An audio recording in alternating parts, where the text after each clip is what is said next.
the Monaghan and Dublin bombs. I want to welcome the families here and empathise with you, but my empathy, my welcome isn't much good to you.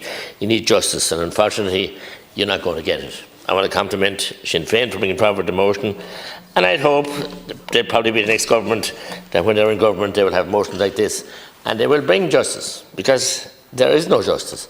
And we inherited a system here in our free state from the British government, and there's a lot to be desired, because we kept so much of the old British, system, and what we saw in the different time of the troubles here, and the very same modus operandi took place here: cover up, deny, deny, deny.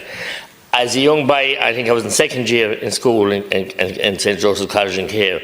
About 50 of my colleagues in school and myself were in Dublin that day, that fatal day, on a school tour. And it was a traumatic and frightening scene. We were very close to it, and panic set in, and people ran different directions.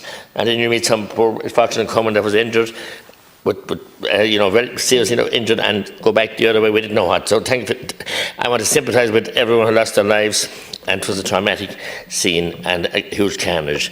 And to think that my wife of nearly 40 years this year was actually putting in the cows at home in Dublin in County Monaghan, and she heard the explosion 7 miles away in Monaghan town.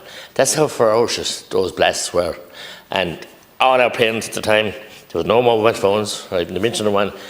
They didn't know. We didn't get home that night to care till nearly midnight instead of being home at 7 or whatever. So there was angst. You can imagine the angst of the families involved and lost and traumatised and devastation. And I heard on radio recently, last Sunday morning, an account of a woman pushing her 2 kids inside in the pram that was injured herself, and she pushed them with speed and ran to her house. When she got to her house, they collapsed in the yard, and neighbours and everybody else helped. So bombing and bombs and things like that, and we know what happened in Northern Ireland, and simple. But the worst part of it is the collusion and the lack of investigation and the failure of several ministers of justice, probably as many as someone said, as the number of victims since, and the same system goes on. Continue to perpetrate the cover up, which is worse, because no effort whatsoever and other, I'm sure, incidents could have been this gang. And I actually, walking down the street last week, I met Stephen Travers, a survivor from Tipperary, actually, of the Miami show band. Now, that didn't happen in our jurisdiction, but I know plenty about the 𝐒𝐢𝐬 bomb and the man who took the bomb, and that could have been stopped, and all those lives could have been saved. So I met the man numerous times, and I won't even say anything else because I don't want to identify him, but he's dead now. And that was collusion, north and south again, and it could have been avoided. But then when we look at the Whiddy Island disaster, no investigation, no cover-up. When we look at the Dublin and Monaghan bombs, as I said, and I'm in any way making little of your plight and your fight for justice, folks from Monaghan and Dublin families.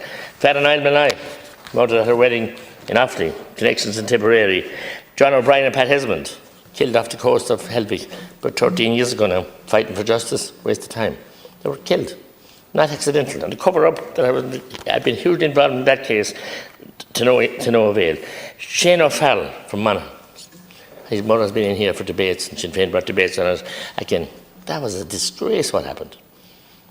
I mean, the criminal activity that that man who killed him was involved in had been stopped at a checkpoint an hour beforehand, and the cover-up there, and he wanted in 2 jurisdictions, and it continues, the cover-up. I don't know what 𝐒𝐢𝐬𝐴 McInnesby, who I didn't know, but my family knew him well, but he was shot by British soldiers, as I said.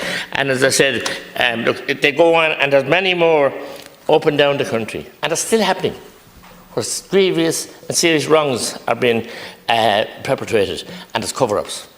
So there's not a shred of wanting to have a fair and decent, respectful Ireland that the men of 1916 and 21, 22 and 23 fought for. It's not there. Because we inherited that old system, and by God did we make it better, and make it better for the system. And to hell with Nadine and Tira, to hell with the people of Ireland. We have it. A young man killed in the Garda station in Clonmel, Rossiter, 25 years ago as well. Fight for justice. You can't fight the city hall. You can't fight the system. When the system crawls in around you, and it stops justice being served. So I put it up to Sinn Féin and I complimented our motion, and I'm glad the government haven't rejected it, but this is no good. They'll be in government maybe in less than a year. So we'll see then, will we get justice? Because whoever the Minister of Justice will be called aside again. You can't touch this, you can't touch that, you can't look at this. This is closed. This is what's going on in the name of our democracy here in 2024. I wonder why the men give the sacrifice for our freedom, because we don't have it. We don't have it, unfortunately. We have the name of democracy, and the name of freedom, and the name of justice. And we see every day of the week across the river, Trasna now and the other institution, that justice has not been served. It's been delayed, denied, been restricted for ordinary people and ordinary families. And the families here tonight wanted it. We saw how long it took the Stardust victims. We saw what happened here 2 or 3 weeks ago on their awful anniversary, which I was in Dublin that night also. And I was only in Dublin 10 times in my life before I was, before I got married. So I was happened to be in both times. And it's just so sad that a democracy, so-called democracy, that we can't have the truth. The truth. And the fact there's evidence there, ample evidence there, and knew who did it, and files getting lost and destroyed. That's happening to this day. Files are being lost and destroyed. To this day. It happened with the 𝐥𝐸 family in Limerick when they had serious issues with a plant there, and they were very, very sick. And the blood samples got lost. It's happening today as we speak. Because it's cover-up after cover-up after cover-up. And I didn't think I'd be saying this after spending 17 years in this house. Like, with the name of democracy, and we hear about countries that are not democracies, what goes on there. But we have the name of it here, but what goes on here is then worse than what goes on in some of those juntas. And that's a sad thing for me to say, but I say it honestly from my heart. When you see the links, and there's only a fraction, but you all come across them, you deal with them, but you just pass them on, because nobody wants to know.